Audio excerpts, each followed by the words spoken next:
أعوذ بالله من الشيطان الرجيم. بسم الله الرحمن الرحيم. ألف لام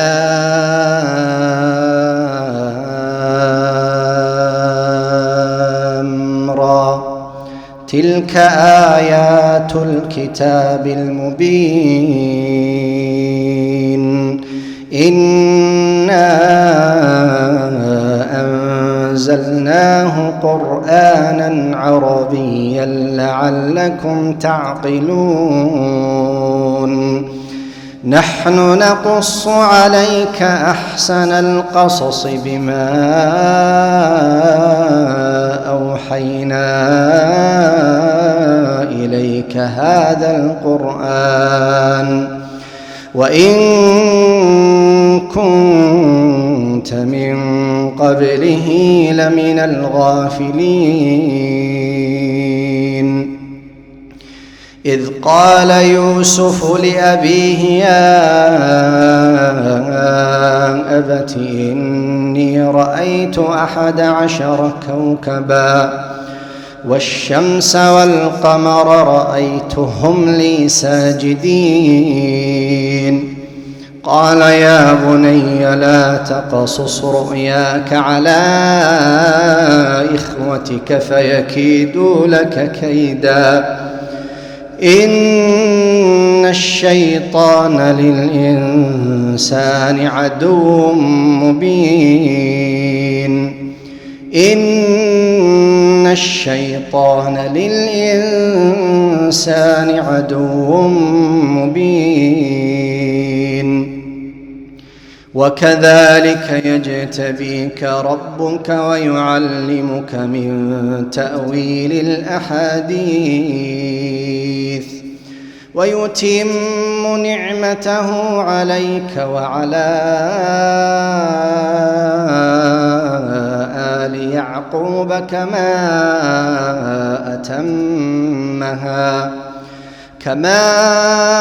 أتمها على أبويك من قبل إبراهيم وإسحاق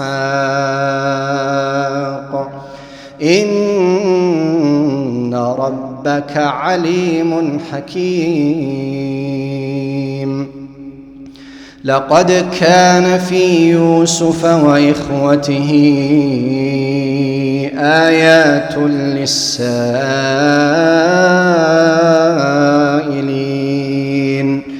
إذ قالوا ليوسف وأخوه أحب إلى أبينا منا ونحن عصبة إن أبانا لفي ضلال مبين. اقتلوا يوسف أو اطرحوه أرضا يخل لكم وجه أبيكم وتكونوا من بعده قوما صالحين. قال قائل منهم لا تقتلوا يوسف وألقوه في غيابة الجب يلتقطه بعض السيارة إن كنتم فاعلين. قالوا يا أبانا ما لك لا تأمنا على يوسف وإنا له لناصحون. أرسله معنا غدا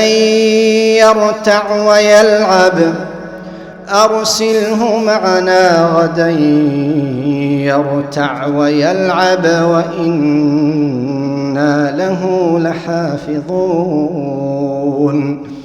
قال إني ليحزنني أن تذهبوا به وأخاف أن يأكله الذئب وأنتم عنه غافلون. قالوا لئن أكله الذئب ونحن عصبة إنا لخاسرون.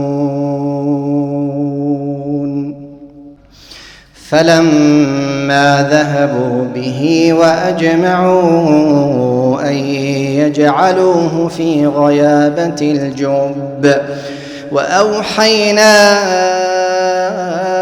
إليه لتنبئنهم بأمرهم هذا وهم لا يشعرون. وجاءوا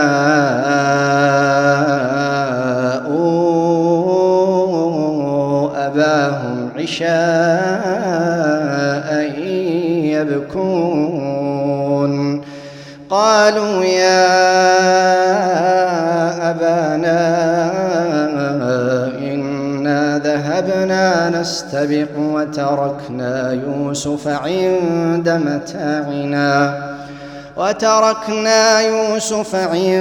متاعنا فاكله الذئب وما أنت بمؤمن لنا ولو كنا صادقين. وجاءوا على قميصه بدم كذب قال بل سولت لكم أنفسكم أمرا فصبر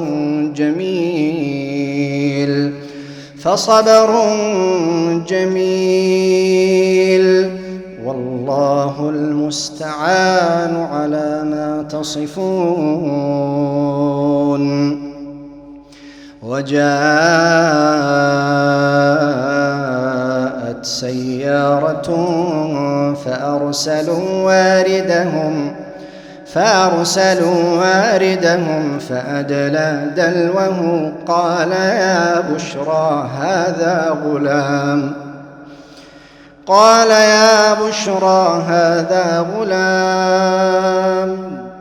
وجاءت سيارة فأرسلوا واردهم فأدلى دلوه قال يا بشرى هذا غلام. وأسروه بضاعة والله عليم بما يعملون. وشروه بثمن بخس دراهم معدودة وكانوا فيه من الزاهدين. وقال الذي اشتراه من مصر لامرأته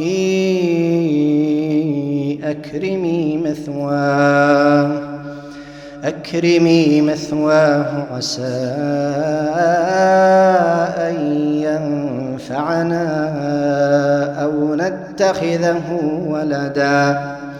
وكذلك مكنا ليوسف في الأرض ولنعلمه من تأويل الأحاديث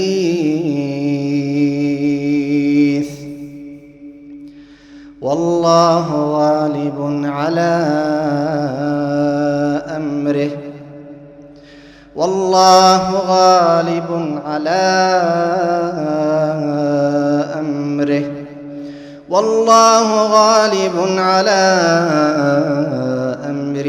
ولكن أكثر الناس لا يعلمون. ولما بلغ أشده آتيناه حكما وعلما وكذلك نجزي المحسنين. وراودته التي هو في بيتها عن نفسه وغلقت الأبواب وقالت هيت لك. قال معاذ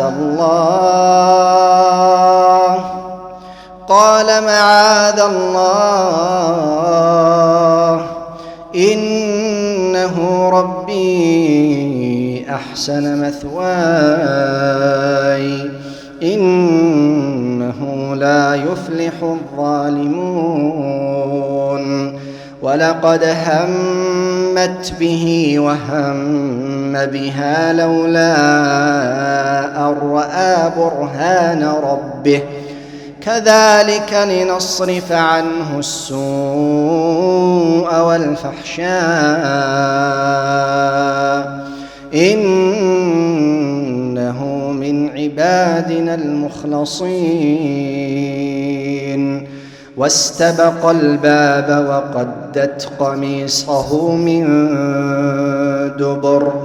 واستبق الباب وقدت قميصه من دبر وألف يا سيدها لدى الباب قالت ما جزاء من أراد بأهلك سوءا إلا أن يسجن أو عذاب أليم قال هي راودتني عن نفسي وشهد شاهد من أهلها إن كان قميصه قد من قبل فصدقت وهو من الكاذبين وإن كان قميصه قد من دبر فكذبت وهو من الصادقين فلما رأى قميصه قد من دبر قال إنه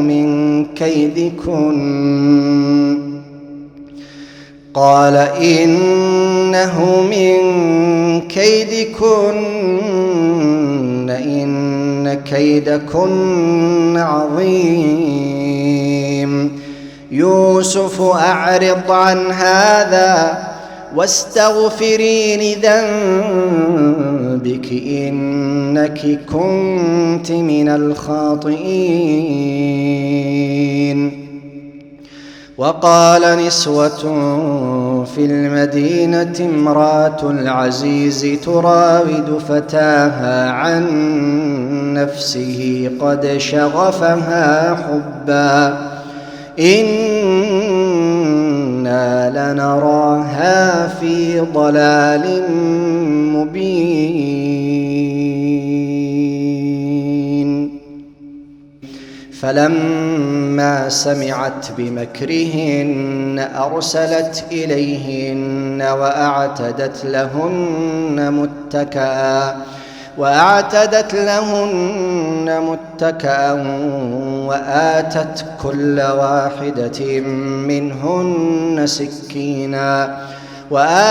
كل واحدة منهن سكينا وقالت اخرج عليهن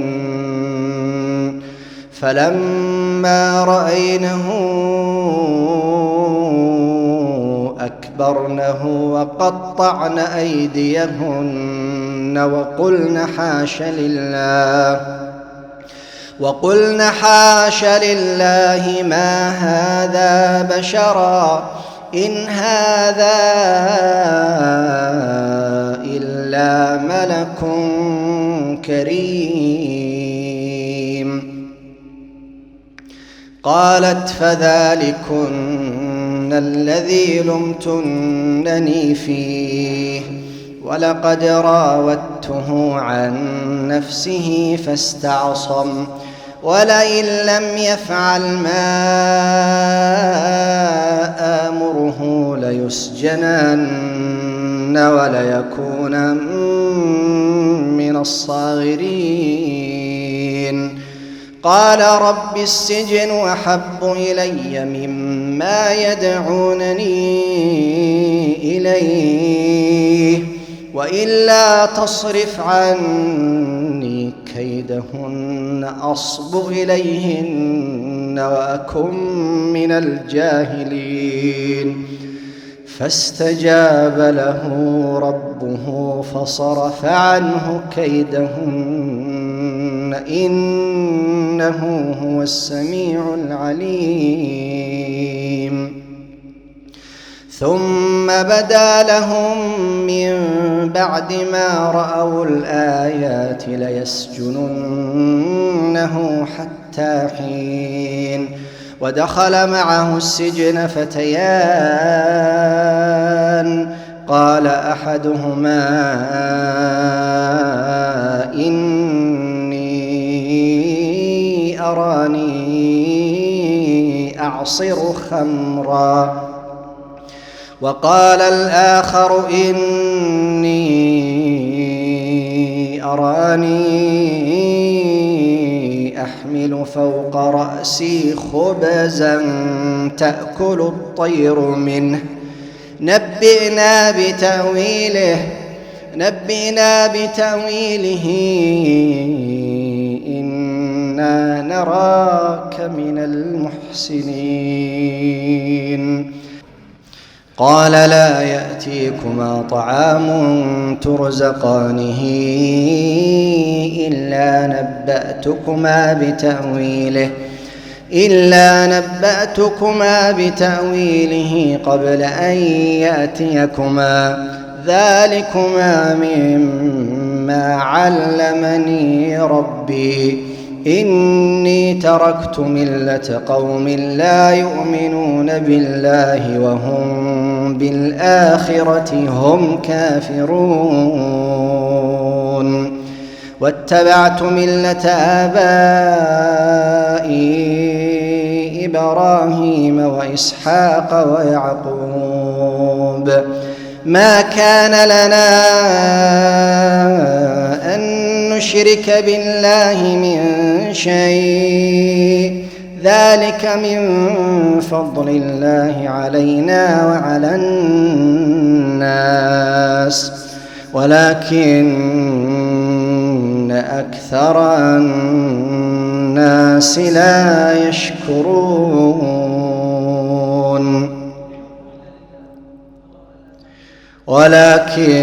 أكثر الناس لا يشكرون يا صاحبي السجن أأرباب متفرقون خير أم الله الواحد القهار ما تعبدون من دونه إلا أسماء سميتموها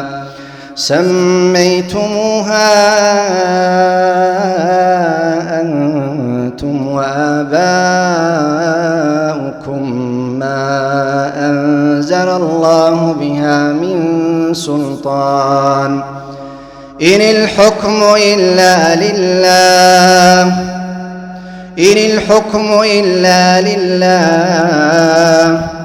أمر ألا تعبدوا إلا إياه ذلك الدين القيم ولكن أكثر الناس لا يعلمون يا صاحبي السجن أما أحدكما فيسقي ربه خمرا وأما الآخر فيصلب فتأكل الطير من رأسه قضي الأمر الذي فيه تستفتيان وقال للذي ظن أنه ناج منه اذكرني عند ربك فأنساه الشيطان ذكر ربه فلبث في السجن 10 سنين. وقال الملك إني أرى 7 بقرات سمان يأكلهن 7 عجاف و7 سنبلات خضر وأخر يابسات يا أيها الملأ أفتوني في رؤياي إن كنتم للرؤيا تعبرون قالوا أضغاث أحلام وما نحن بتأويل الأحلام بعالمين.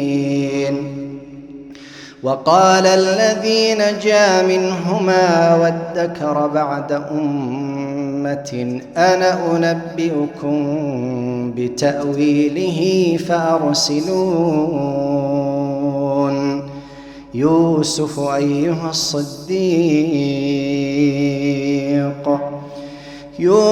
أيها الصديق أفتنا في 7 بقرات سمان يأكلهن 7 عجاف و7 سنبلات خضر وأخر يابسات لعلي أرجع إلى الناس لعلهم يعلمون. قال تزرعون 7 سنين دأبا فما حصدتم فذروه في سنبله إلا قليلا مما تأكلون. ثم يأتي من بعد ذلك 7 شداد يأكلن ما قدمتم لهن إلا قليلا مما تحصنون. ثم يأتي من بعد ذلك عام فيه يغاث الناس وفيه يعصرون. وقال الملك ائتوني به فلما جاءه الرسول قال ارجع إلى ربك فاسأله ما بال النسوة اللاتي قطعن أيديهن إن ربي بكيدهن عليم. قال ما خطبكن إذ راوتن يوسف عن نفسه قلن حاش لله ما علمنا عليه من سوء. قالت امرأة العزيز الآن حصحص الحق أنا راودته عن نفسه وإنه لمن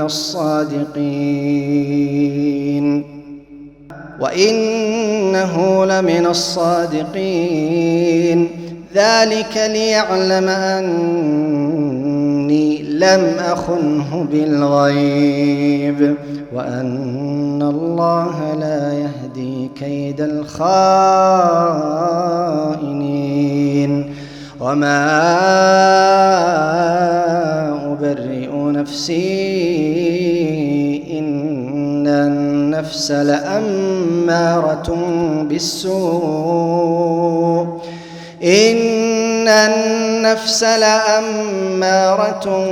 بالسوء إلا ما رحم ربي إن ربي غفور رحيم. وقال الملك ائتوني به أستخلصه لنفسي فلما كلمه قال إنك اليوم لدينا مكين أمين. قال اجعلني على خزائن الأرض إني حفيظ عليم. وكذلك مكنا ليوسف في الأرض يتبوأ منها حيث يشاء نصيب برحمتنا من نشاء ولا نضيع أجر المحسنين. ولأجر الآخرة خير للذين آمنوا وكانوا يتقون. وجاء إخوة يوسف فدخلوا عليه فعرفهم وهم له منكرون. ولما جهزهم بجهازهم قال ائتوني بأخ لكم من أبيكم. ولما جهزهم بجهازهم قال ائتوني بأخ لكم من أبيكم ألا ترون أني أوفي الكيل وأنا خير المنزلين؟ فإن لم تأتوني به فلا كيل لكم عندي ولا تقربون. قالوا سنراود عنه أباه وإنا لفاعلون. وقال لفتيانه جعلوا بضاعتهم في رحالهم لعلهم يعرفونها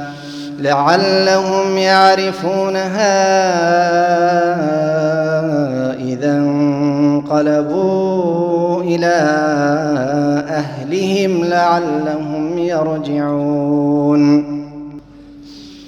فلما رجعوا إلى أبيهم قالوا يا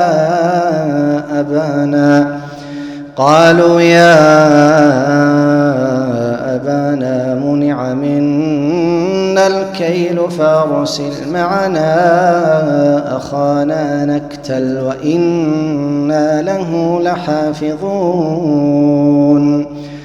قال هل آمنكم عليه إلا كما أمنتكم على أخيه من قبل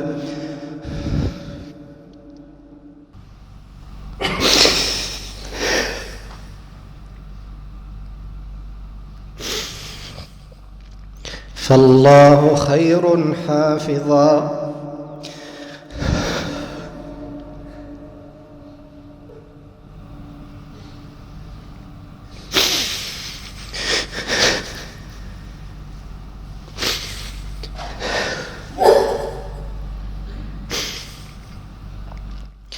فالله خير حافظا وهو أرحم الراحمين. قال هل آمنكم عليه إلا كما أمنتكم على أخيه من قبل فالله خير حافظا وهو أرحم الراحمين. ولما فتحوا متاعهم وجدوا بضاعتهم ردت إليهم قالوا يا أبانا ما نبغي هذه بضاعتنا ردت إلينا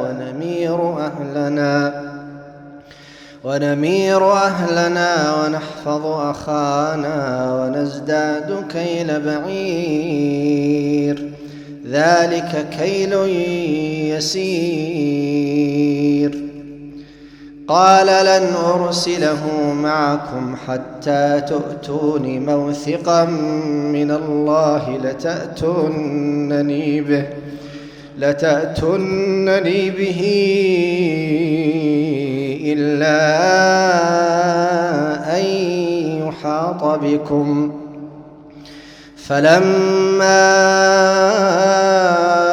آتوه موثقهم قال الله على ما نقول وكيل. وقال يا بني لا تدخلوا من باب واحد وادخلوا من أبواب متفرقة وما أغني عنكم من الله من شيء إن الحكم إلا لله عليه توكلت وعليه فليتوكل المتوكلون ولما دخلوا من حيث أمرهم أبوهم ما كان يغني عنهم من الله من شيء إلا حاجة في نفس يعقوب قضاها وإنه لذو علم لما علمناه ولكن أكثر الناس لا يعلمون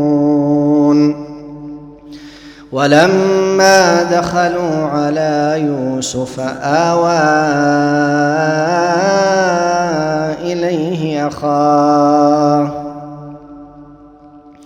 ولما دخلوا على يوسف آوى إليه أخاه قال إني أنا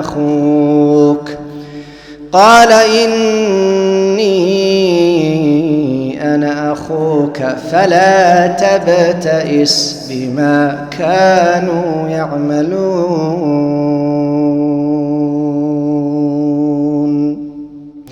فلما جهزهم بجهازهم جعل السقاية في رحل أخيه ثم أذن مؤذن أيتها العير إنكم لسارقون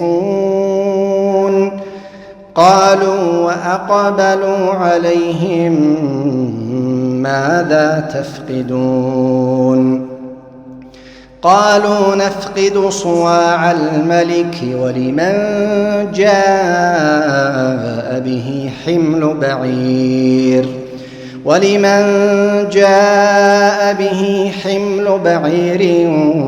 وأنا به زعيم قالوا تالله لقد علمتم ما جئنا لنفسد في الأرض وما كنا سارقين قالوا فما جزاؤه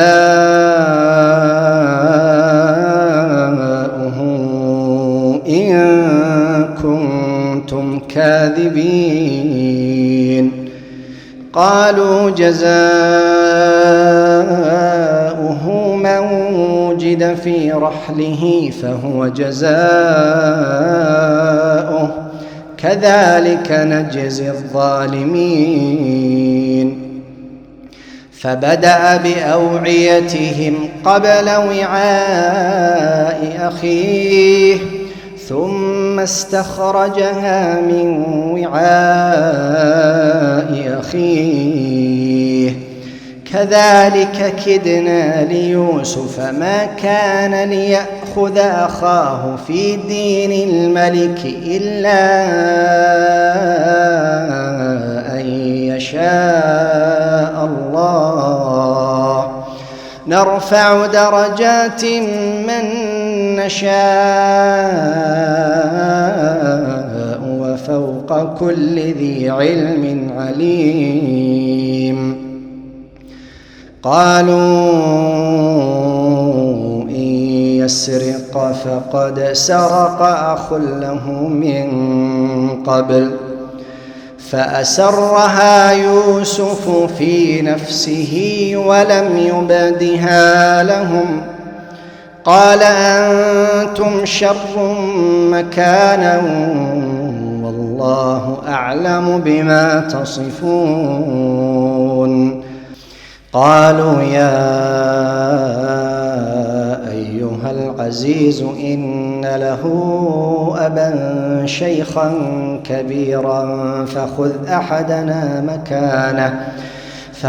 أحدنا مكانه إنا نراك من المحسنين قال معاذ الله أن نأخذ إلا من وجدنا متاعنا عنده إنا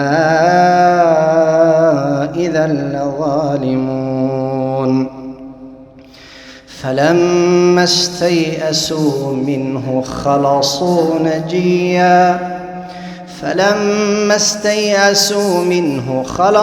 نجيا قال كبيرهم ألم تعلموا أن أباكم قد أخذ عليكم موثقا من الله ومن قبل ما فرطتم في يوسف فلن أبرح الأرض حتى يأذن لي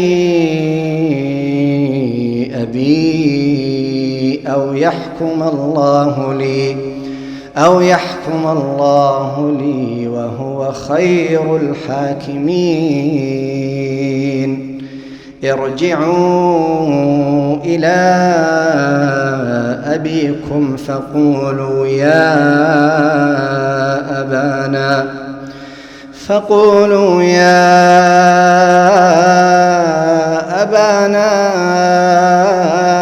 إن ابنك سرق وما شهدنا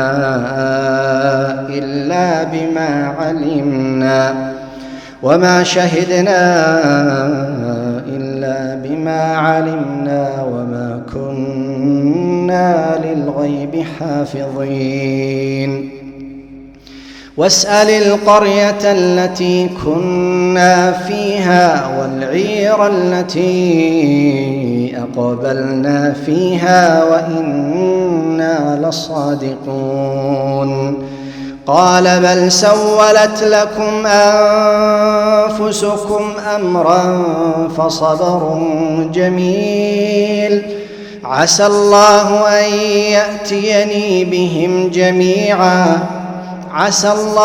أن يأتيني بهم جميعا إنه هو العليم الحكيم وتولى عنهم وقال يا أسفا على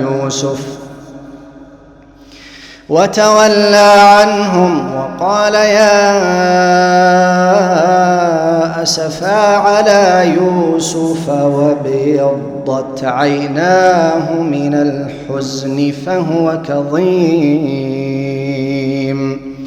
قالوا تالله تفتأ تذكر يوسف حتى تكون حرضا أو تكون من الهالكين قال إنما أشكو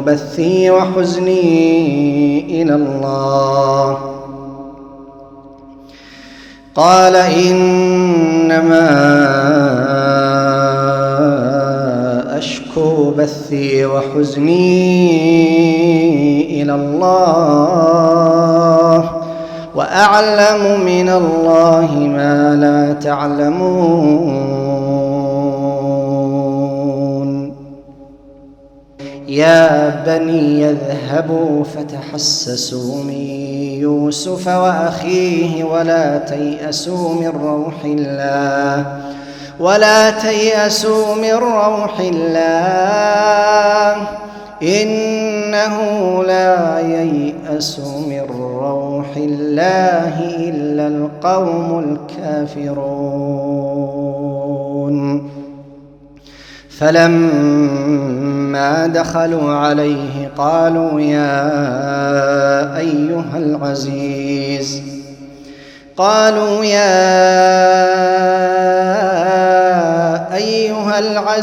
مسنا وأهلنا الضر وجئنا ببضاعة مزجاة فأوف لنا الكيل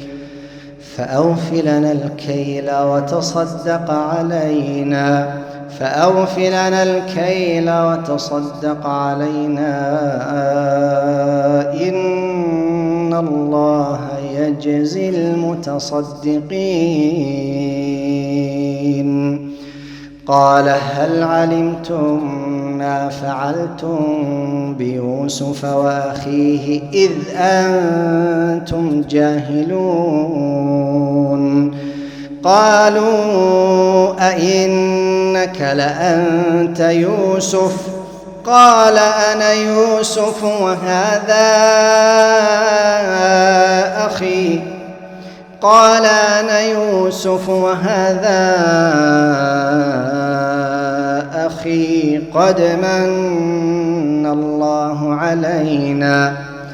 قد من الله علينا إنه من يتق ويصبر فإن الله لا يضيع أجر المحسنين قالوا تالله لقد آثرك الله علينا وإن كنا لخاطئين قال لا تثريب عليكم اليوم يغفر الله لكم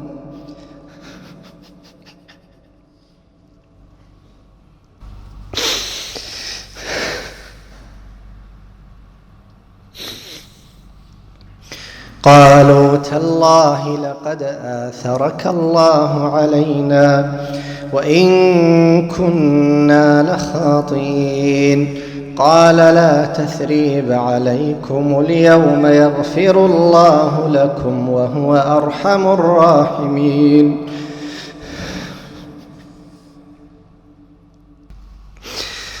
اذهبوا بقميصي هذا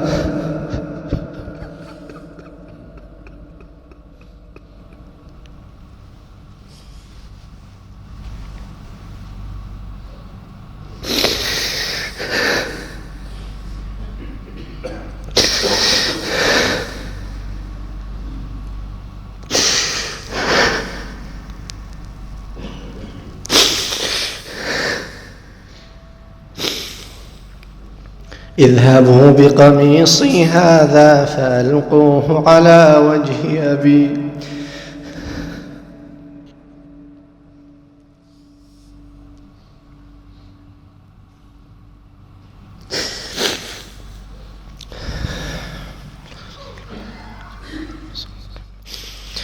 اذهبوا بقميصي هذا فألقوه على وجه أبي يأت بصيرا وأتوني بأهلكم أجمعين ولما فصلت العير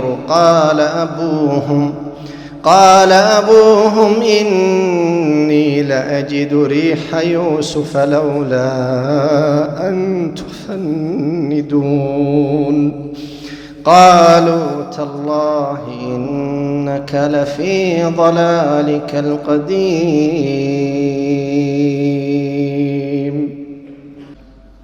اذهبوا بقميصي هذا فألقوه على وجه أبي يأت بصيرا وأتوني بأهلكم أجمعين ولما فصلت العير قال أبوهم إني لأجد ريح يوسف لولا أن تفندون قالوا تالله إنك لفي ضلالك القديم فلما أن جاء البشير ألقاه على وجهه فارتد بصيرا قال ألم أقل لكم إني أعلم من الله ما لا تعلمون قالوا يا أبانا استغفر لنا ذنوبنا إنا كنا خاطئين قال سوف أستغفر لكم ربي إنه هو الغفور الرحيم فلما دخلوا على يوسف آوى إليه أبويه وقال ادخلوا مصر إن شاء الله آمنين. ورفع أبويه على العرش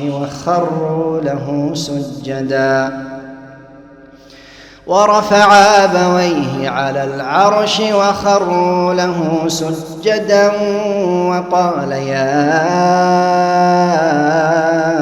أبت هذا تأويل رؤياي من قبل قد جعلها ربي حقا وقد أحسن بي إذ أخرجني من السجن وجاء بكم من البدو من بعد أن نزغ الشيطان بيني وبين إخوتي إن ربي لطيف لما يشاء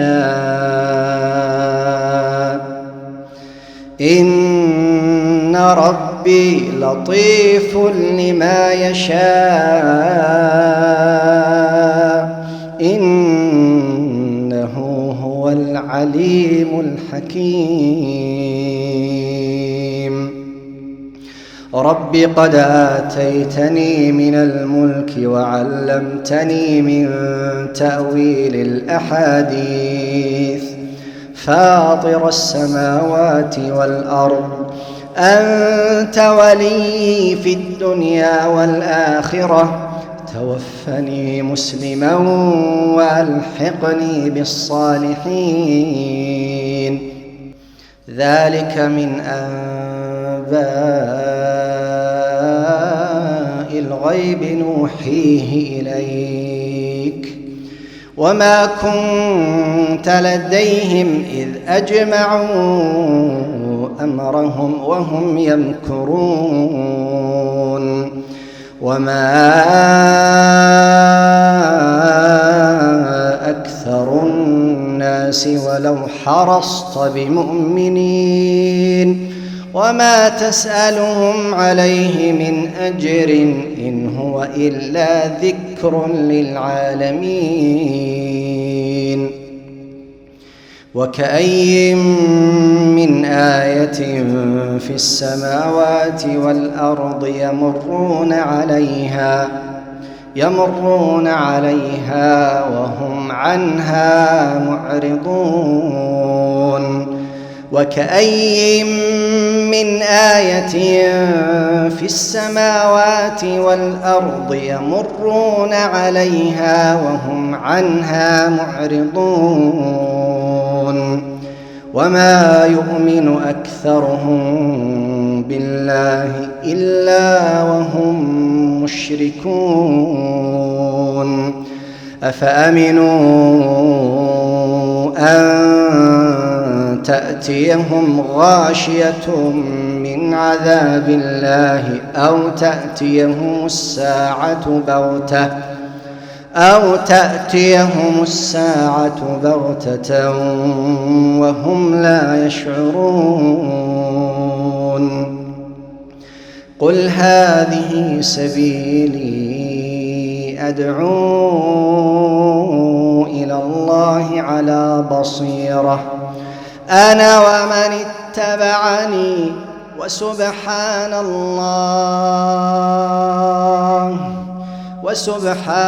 الله وما أنا من المشركين. وما أرسلنا من قبلك إلا رجالا نوحي إليهم من أهل القرى أفلم يسيروا في الأرض فينظروا كيف كان عاقبة الذين من قبلهم ولدار الآخرة خير للذين اتقوا أفلا تعقلون.